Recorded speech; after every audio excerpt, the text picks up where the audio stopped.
I want to talk a little bit and how are we going to set this up? What does this look like in our world today? A lot of people are worried about loved ones, family members, unbelievers not going to heaven. And so that's the thing I want you to recognize is who's got the greater sin? Okay, the student or the master who teaches the student? All right, who has the greater glory? The master who has the glory or the student who learns from the master? So, in the end, I want you to know Satan is a liar. He's a liar, but in order for God to be truth, His word always comes true. That's the thing. We look in this world. Is everybody going to be saved? Yes. And here's why. Now you're like, here's why. Here's why. God made human beings.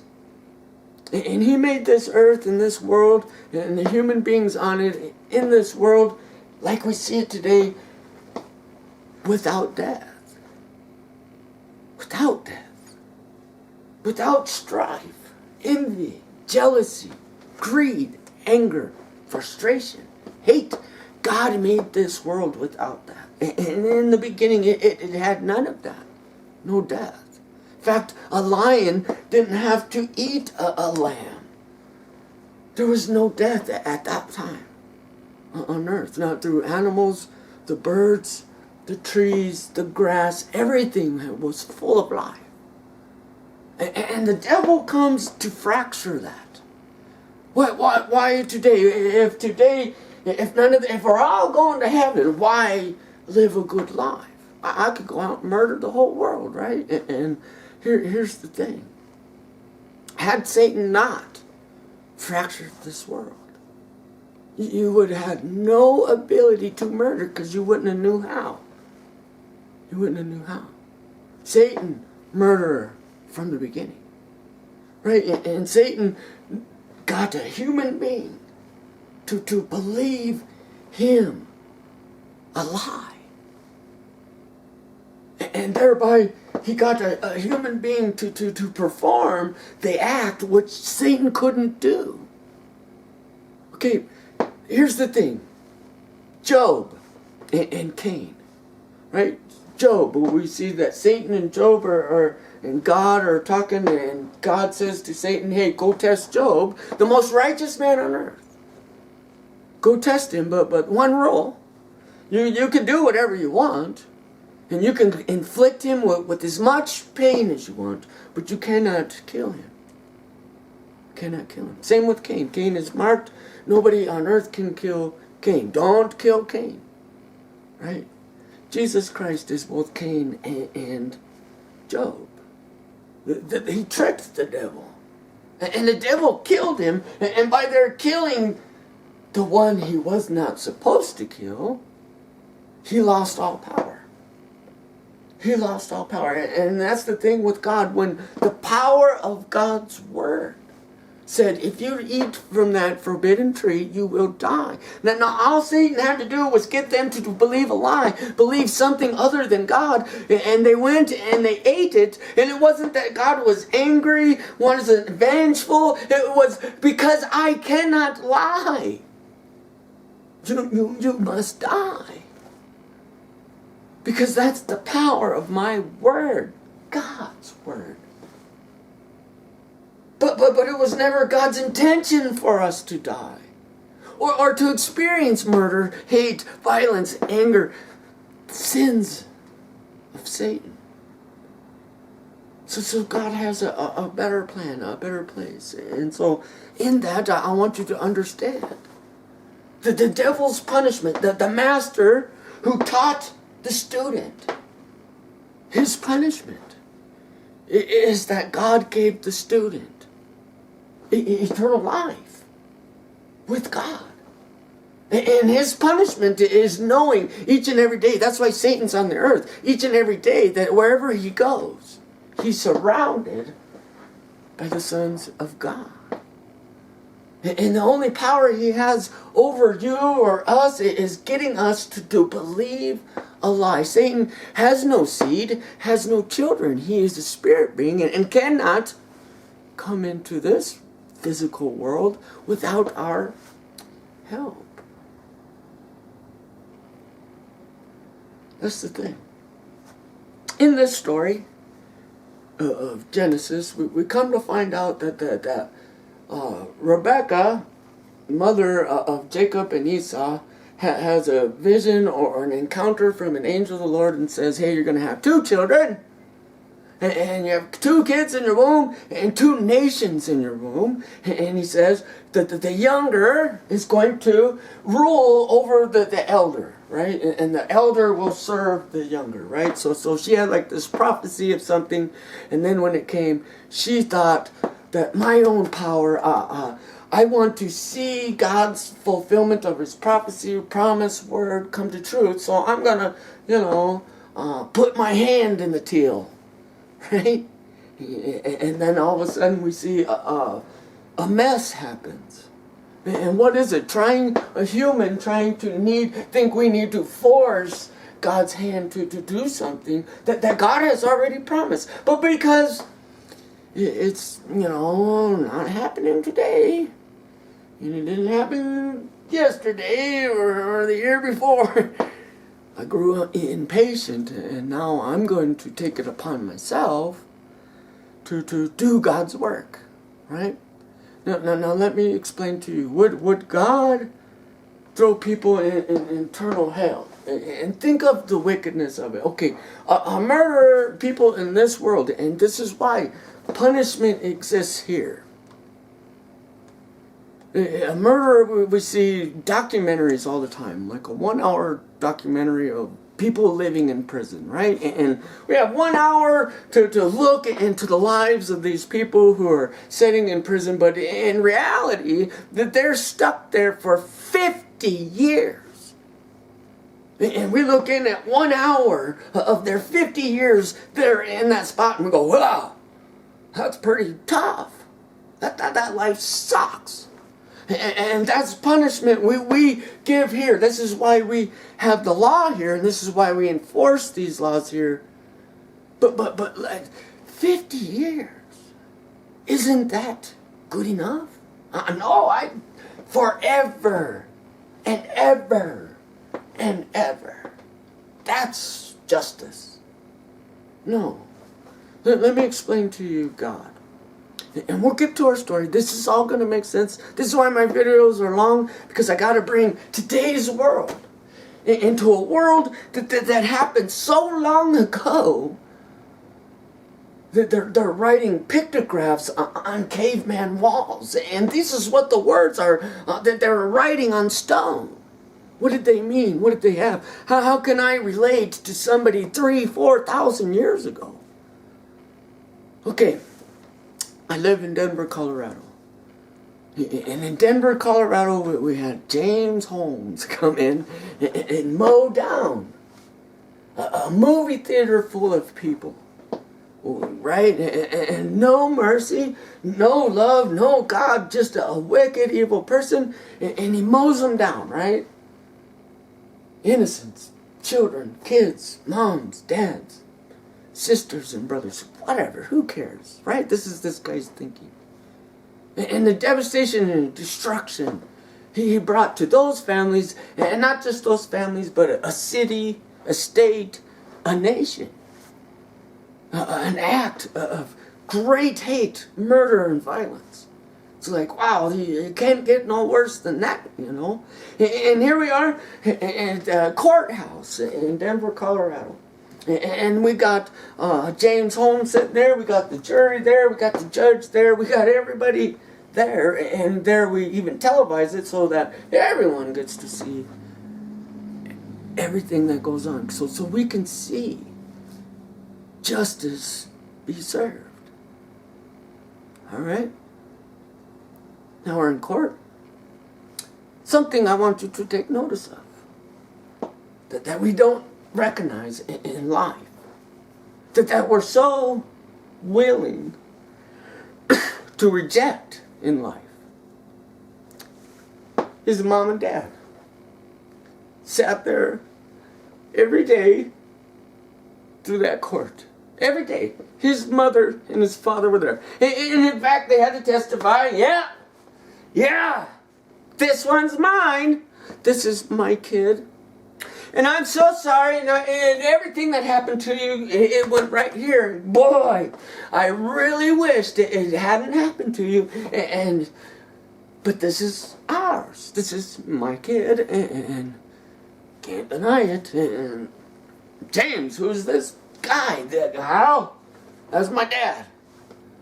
That's my dad, and that's my mom. And they sat there as the trial went on, and everything went on, and everybody accused him and brought out the facts, and red-handed walked in and murdered everybody and all the survivors and everybody. Is that the guy that walked in and murders you? Your family. One after another. That's him. We watched him walk in, and we all described what he was wearing and what he looked like and how he did it. Mom, Dad, is that your son? Yeah, we're here, and as sick as it makes me. That's my son. That's my son. And you can give that boy a 3,000-year sentence. You can take his life. And it won't take away the fact that that's my son. And it won't take away the fact that I know what he did. And I know how it hurt and affected all of you. And it's still my son. Right? Still my son. And we go to the jury. And the only one thing that saves his life from death sentence was one juror. One juror said,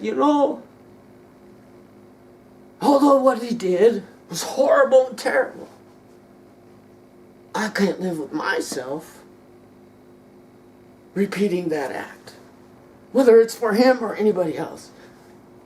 I can't do it. No, I'm not gonna give the death penalty. Right? And there he gets 3,000 years, but no death penalty. And what's the moral of the story? Is this: that one juror that defended him is like Jesus, God being the Father, saying, and there's Satan and everything accusing us and our deeds and everything of the worst act of the worst, and there God saying, I can't deny it. I can't deny it. I can't deny this is mine. And Jesus Christ being a juror says, because God can't deny, and because that boy can't deny his mother and father, I'm going to have compassion on the father and that son and the mother. A little compassion. And here in our world, we're like, no way. Thank God, I wasn't the juror. And Jesus Christ is saying, that's why I didn't choose you to be the juror, and I chose him. That's why you weren't there, and that person was. And this is what he's saying. All men are going to heaven, unless you want to be the one who says no. And you say God can forgive a murderer, and if he could do that for a murderer, what's holding back the liar?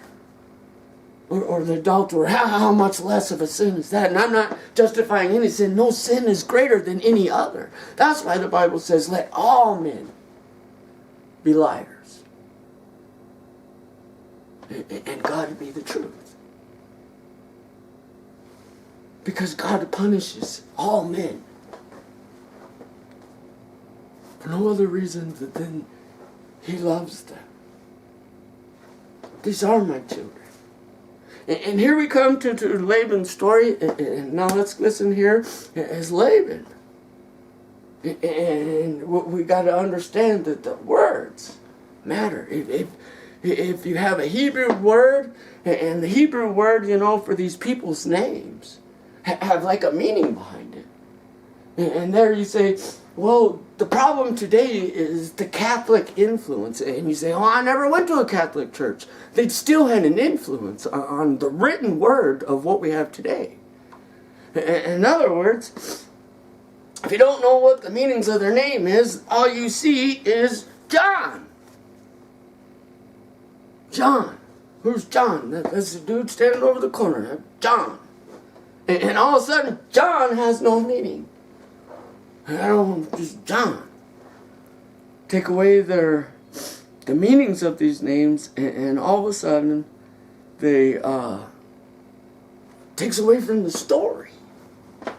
Takes away from the story. And so in Laban, Leah, and Rachel, Jacob's story, Laban is brother to Abraham, right? And he's sent out to go to his father's place or his grandfather's town there back in Hagar, where Abraham and marry one of his uncle's wives, great uncle or whatnot. And so he goes out and he meets her, right? And why? These people were idol worshippers living in darkness. God takes Abraham out, puts him in the land of Canaan, and then all of a sudden takes Jacob, a grandchild, and puts him back to where he came from. And why? And see, that's the thing, the word kinsman. We see the word kinsman here. Kinsman. Oh, what's a kinsman? That's my uncle, or my cousin, or whatever it is, my relative.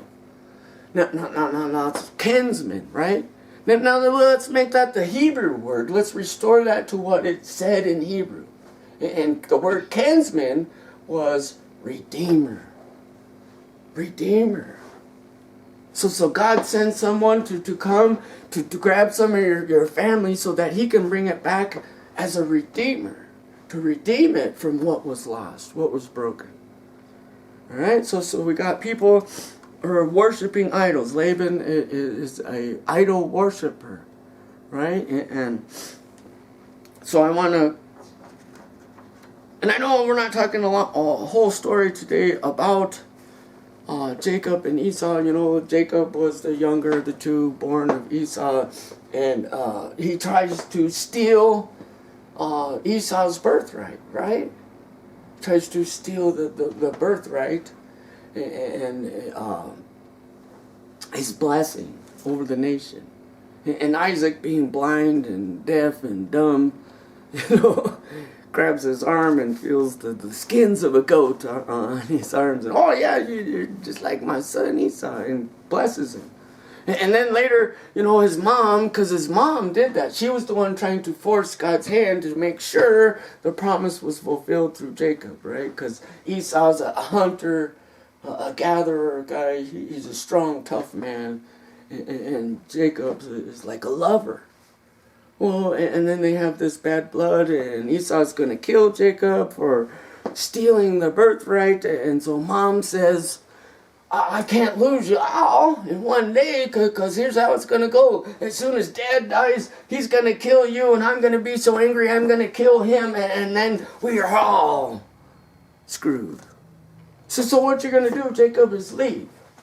Go to Abraham's brother's town and get a daughter there from one of the relatives, and there, go have your life. At least I'll have both of you, and I could love you both, right?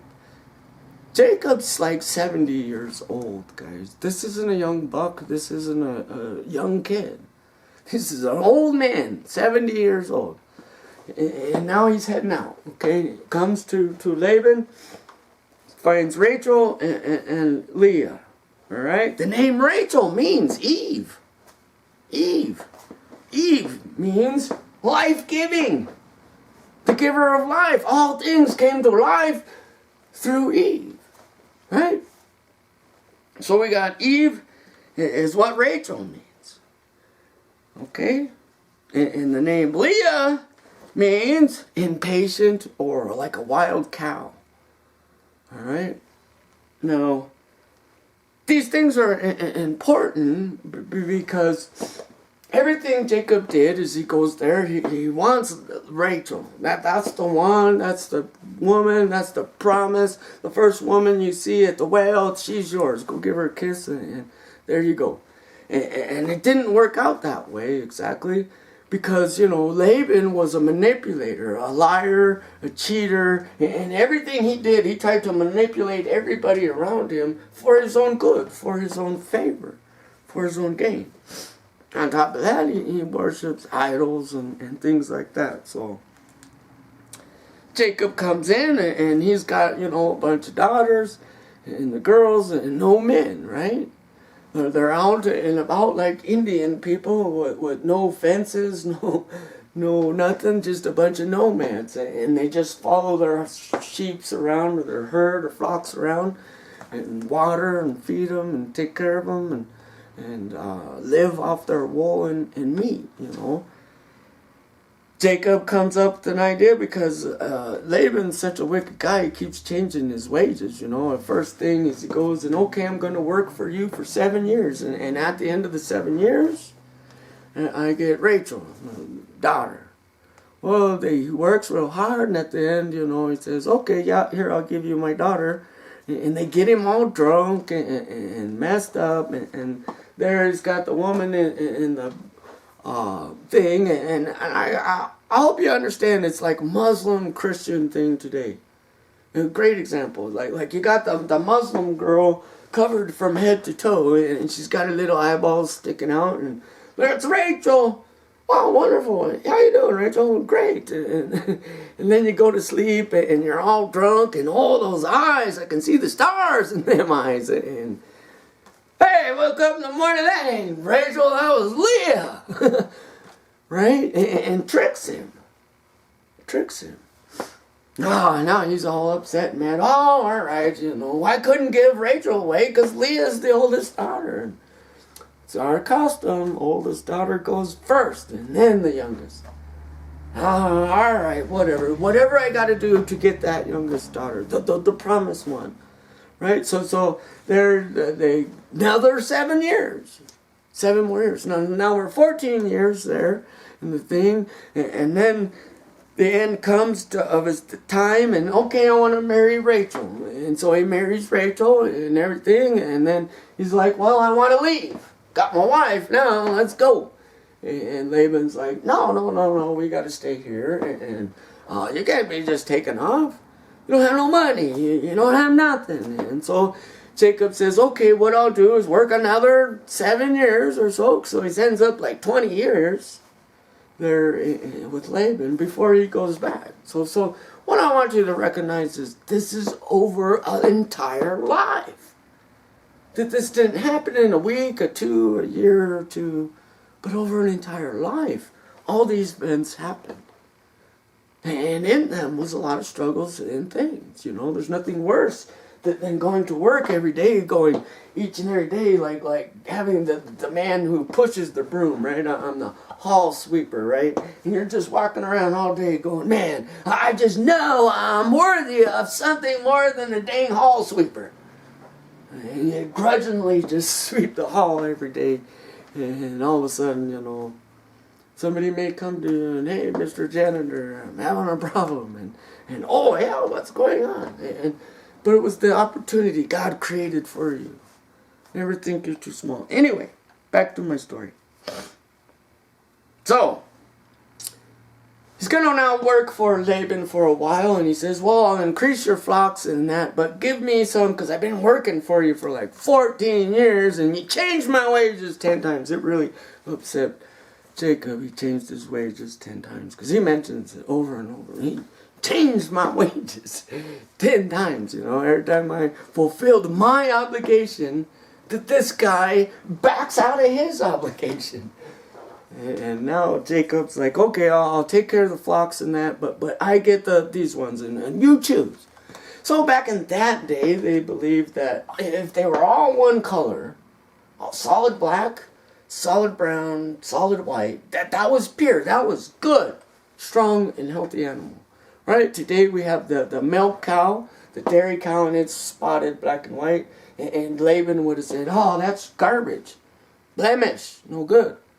Right? So they have deal. Okay, you get all the perfect ones. And you get all the spotted ones. The blemished. The messed up ones. Right? And you get the perfect ones. Okay. Jacob has a dream, right, from the Lord, and an angel, and inspires him. And says, yeah, I've seen all the bad things that Laban has been doing to you and that, and God's about to deliver you. So he unveils some wisdom to him. And the wisdom was Jacob takes this sticks and he peels the bark off the sticks, right? And he lays the sticks there at the watering hole because he finds out that the animals are always mating there at the watering hole. So he makes these sticks. And I gotta remind you, 4,000 years ago. And you say, what's the sticks? It's called a fence. What? Yeah, he lines up all these sticks and he creates a corral, a fence. First fence on earth was made by Jacob. Before that, everybody just roamed around, walking around the earth like they were free men, like they owned this place. And Jacob said, well, we're going to put an end to that. I'm going to build a fence. And that way only the strongest animals. And so when he looks, and because he knows the spotted and the striped and the blemished are his, only lets the strongest ones mate. And that's what he does. He creates the fence and the corral. And so when he sees that the strong one is about to mate, I grab them and I put the strongest male with the strongest female in the corral. The weak ones are outside of the corral. And when they go to mate, he's like scattering, no mating for you guys. And in fact, he separates all the weakest of the weak. And those are Laban's. And he starts mating Laban's animals, doing the very opposite of what he was doing with his. All of a sudden, they prospered. And he's got goats and sheep hanging out all over, so many. He's overrunning the land. And now Laban's looking at his stuff going, ooh, them some ugly looking goats, man. And they're all the color. You chose, you picked what you wanted. And there you got it. Now, all right. Now it's time to leave. Right? And it's time to leave, and I ain't worrying about your wages no more and all your lying, cheating, stealing, and manipulating. Midnight. And ladies, midnight. We've got the women's, the servants. We come to find out, that Jacob, 70 years old. He started for wanting Rachel, and all of a sudden, he's got children with the whole town. Leah, Rachel, the slave girl, the concubine, 12 kids. All of a sudden, it's time to go. Let's head out, right? So, and at that time they had 11. Benjamin wasn't born yet. So he grabs the 11 kids, all his wives and girlfriends and concubines and slave women and everything, and his donkeys and all his stuff, and his flocks and his herds. And let's go, we're heading out. Midnight, so Laban can't stop us. So they head out. Rachel comes up with the great idea. She's going to steal her father's gods, his idols, the household idols. Going to take those with her, right? Because that's the thing, when we're taught and taught from our parents, all we know is what we were taught and taught. And so that makes me find comfort. I'm comforted by what I was taught and taught. I knew it to be truth, and because I knew it to be truth, it gave me comfort. Even lie or whatever. If I believe that lie is the truth, then for me it's the truth. It's the truth. So now, okay, I got my dad's gods and comfort. They worked for him. Maybe they'll work for me. One of Rachel's problems was she was very depressed, and the only way she could be relieved of her depression was to have a child. She was like barren. She was really hard for her to have a child. Right? And Leah's having kids left and right. Leah's having kids left and right and then bragging about it to Rachel. Right? Rachel too, depression. Leah or Rachel had depression, kept it inside or kept it outside. Everybody could see and know she was depressed because she's screaming and yelling and mad. But Leah had depression, she kept it inside. Because her depression came from her husband didn't love her and she wanted him to love her. And he loved Rachel. But he didn't love Leah. But Leah loved him. And Rachel did not love Jacob. The only thing that could take away her sorrow was Jacob's ability to give her a child. And he couldn't. So she could never be happy until she had that child. It's kind of ironic that the birth of her second child brought her death. Never got to enjoy the thing that she prayed for so earnestly to bring her joy. She got it, but never got to enjoy it. Well, they're alive today. So let us come back. And they're going to take off, right? Now, so here we are at chapters 31 of the book of Genesis, and Laban wakes up in the morning, and whoa, Jacob and everybody's gone. What's going on? You know, like a thief in the night.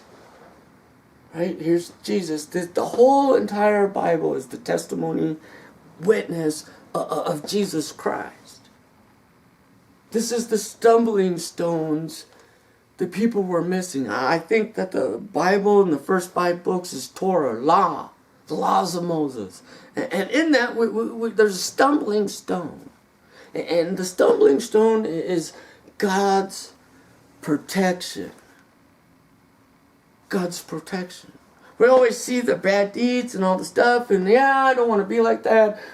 But God's work in this is what we stumble over. We're so concerned over the works of men, and Paul says, hey, the battle isn't between us, of any man. The battle is in the mind.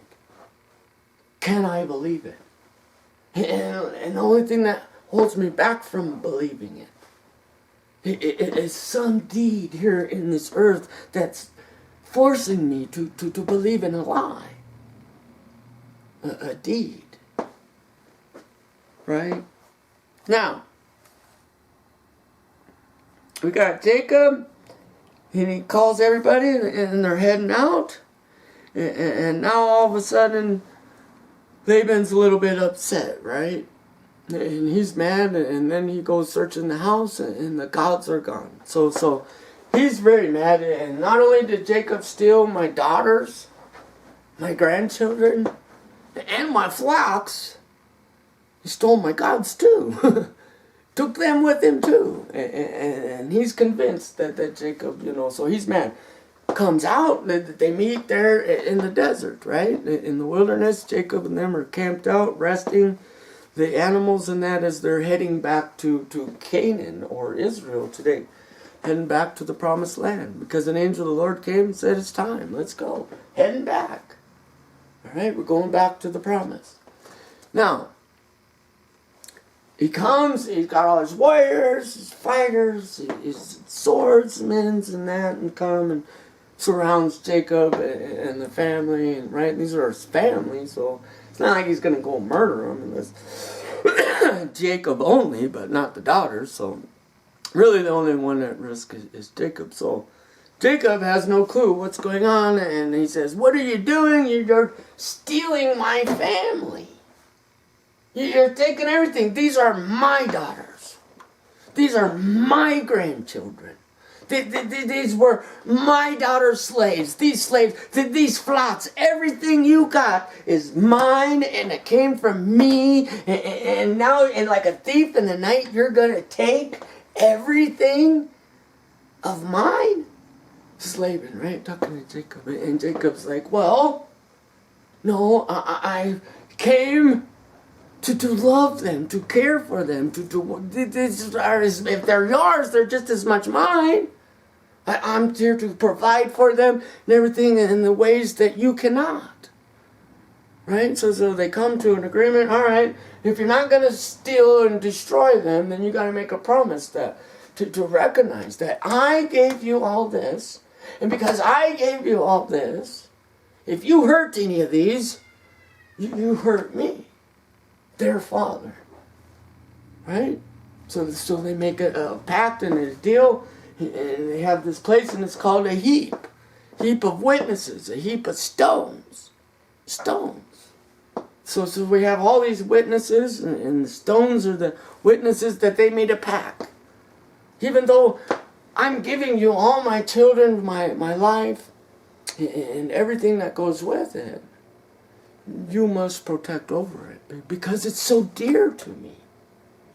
So dear to me. This is an unbelieving man, right? Now, in that, he says, well, I want to check everything.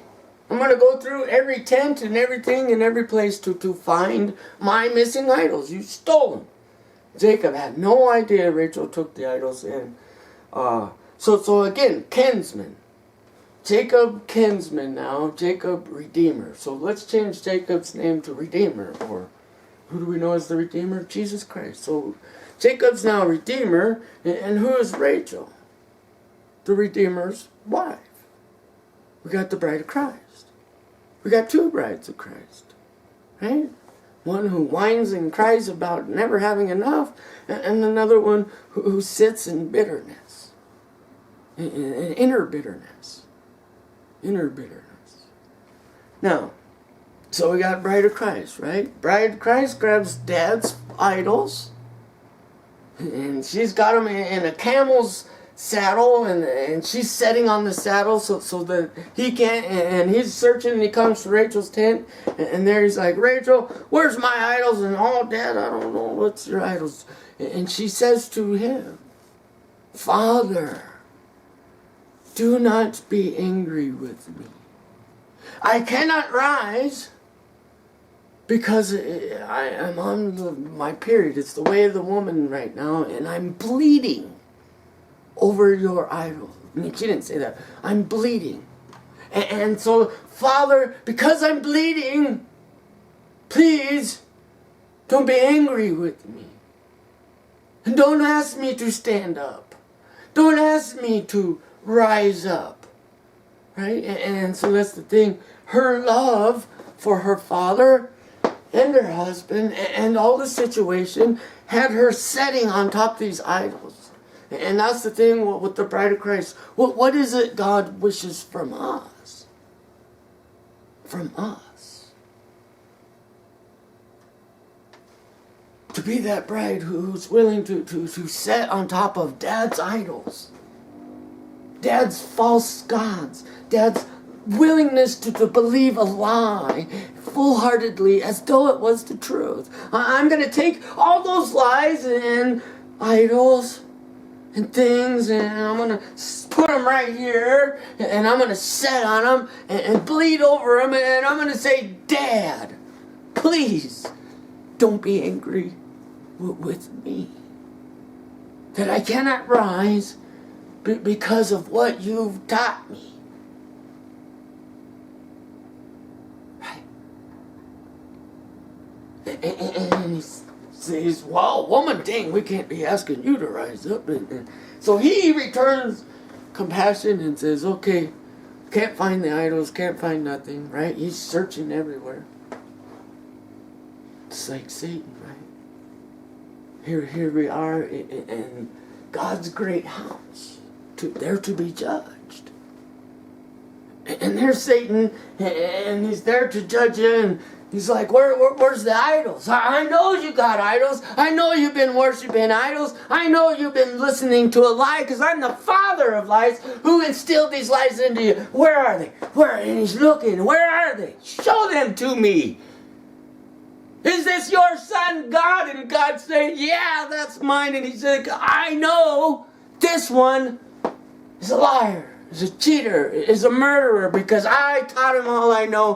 Where's the evidence? Where's my idols? And the bride, the Christ, Jesus Christ sitting on them idols and bleeding over them. Right? Satan goes to him. Well, see, you're bleeding. Can't ask you to rise. All right. So I can't find anything to accuse you. Any of your wrongdoing, coming and stealing my kids. That's Satan, right? Stealing my kids. Because that was the thing. Anybody on earth who could be perfect, Satan chose. That's why nobody's perfect. That's why everybody's got sin. Because Jesus said, okay, I'll take the blemished, the imperfect, the sinner. And when Satan comes to reclaim that which he thought was his, I'm going to set on it. And I'll bleed over it. And he won't be able to find a reason to accuse you of any crime. Of any crime. And then he left. And there was a heap of witnesses, these heap of stones. To that, okay, we have an agreement. That even though we are descendants of Cain, God's mercy is to take us away. Back to the promise. To the promise. Now Jacob's got his family and he's going to head back and meet Esau. On the way, he sees a group of angels out there. The word angels means messenger. In Hebrew, messenger. Hebrew. In Greek, the word is apostle. One who has been sent. That's the messenger. A disciple is a student of the messenger. Right? And he practices that which he learns. Now he's got all Laban's family and everything. Redeemer, kinsman. Right? And he went to redeem his family. Abraham's brother. And his descendants. God came to get that which was lost and forgotten. Nothing is lost or forgotten. Now we're heading back. We got everybody. Right? And Jacob puts the very least, the most unimportant, he takes the concubines and their children, puts them in front, takes, and then there's Jesus. As he says, the least will enter before the greatest. And whatever you do to the least, you do to the greatest. And here's Jacob, and they have orders. They have orders. Okay, when Esau comes, if he comes and he's really angry, this is the orders I give you to tell Esau. Esau, Jesus Christ. Jacob, us, trying to steal the inheritance. Right? Esau covered in the red cloak. Jesus Christ covered in red. Right? Now, you guys, I'm afraid. I'm afraid.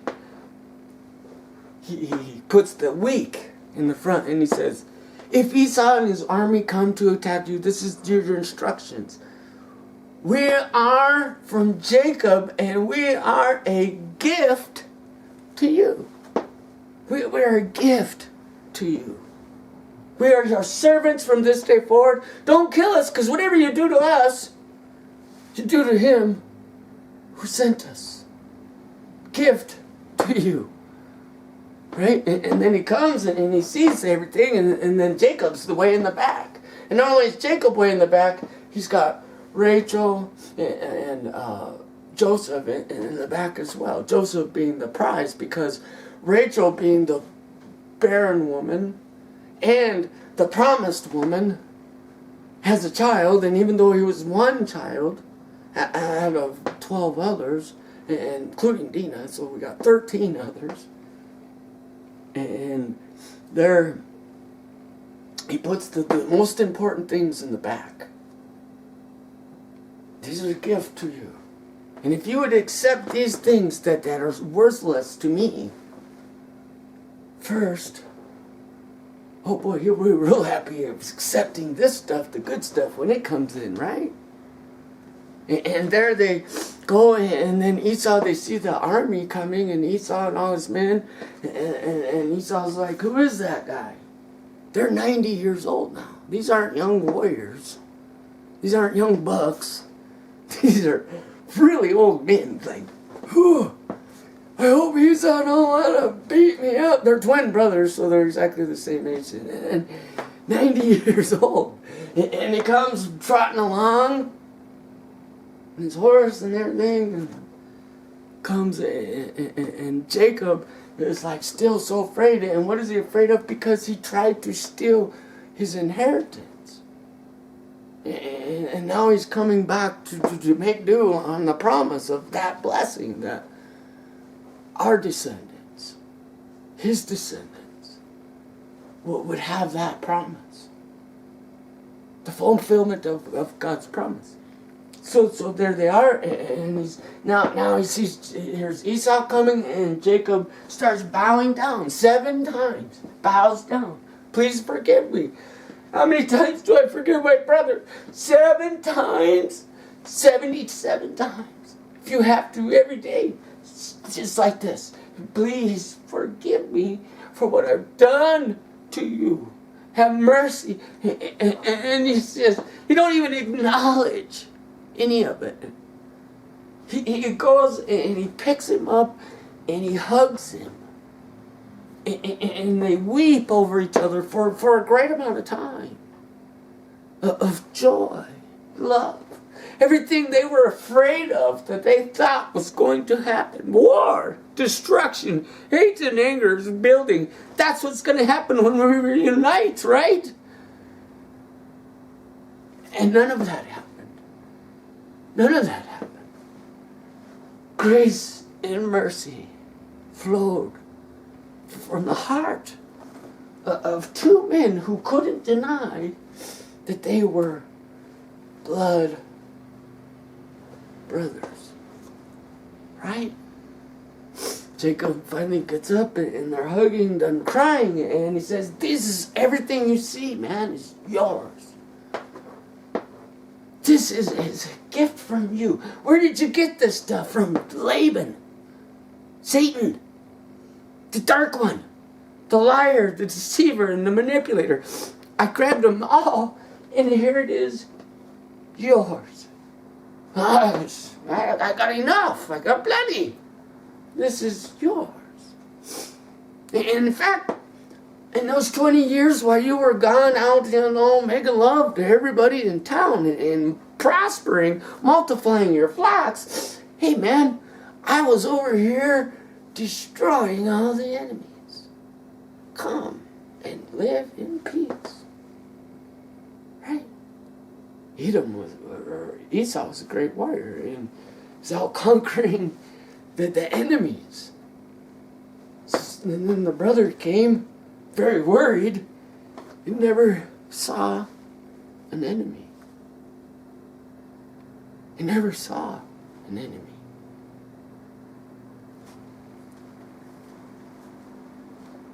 Right? Jesus Christ says, forgive your brother from your heart, and you'll never see an enemy. Does God forgive the murderer? He does. And you know why God forgives the murderer? So that he can punish the master who taught him how. Had Satan not broken into our world, there would have been no death.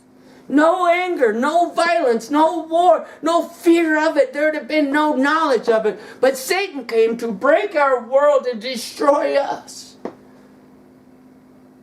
And his punishment, that one punishment for that one guy, that one thing, is knowing God made men in his image, not Satan. God made men into the sons of God, and nowhere in the Word of God and anywhere on earth does it ever say that God made an angel his son.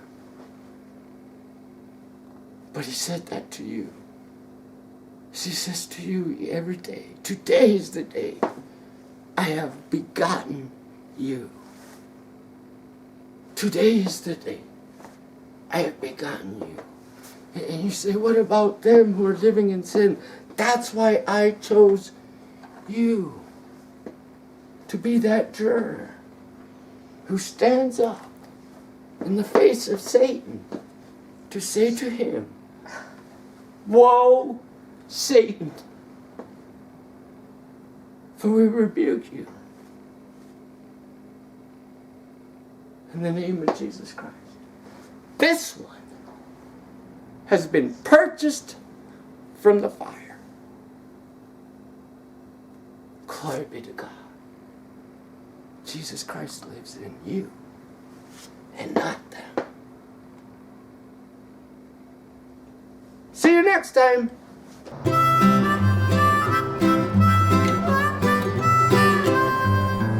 Mary had a little lamb, little lamb, little lamb. Mary had a little lamb, its fleece was white as snow. And everywhere that Mary went, Mary went, Mary went. And everywhere that Mary went, the lamb was sure to go.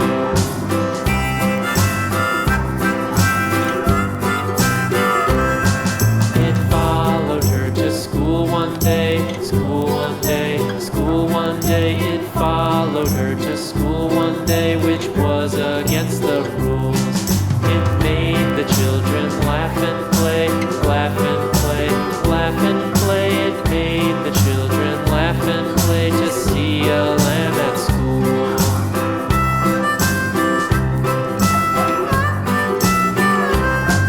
And so the teacher turned it out, turned it out, turned it out. And so the teacher turned it out, but still it lingered near and waited patiently about, and waited patiently about till Mary did appear.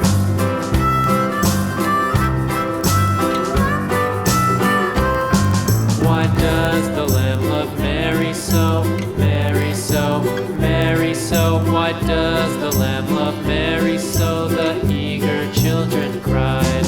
Why Mary loves the lamb, you know, lamb, you know, lamb, you know. Why Mary loves the lamb, you know, the teacher did reply.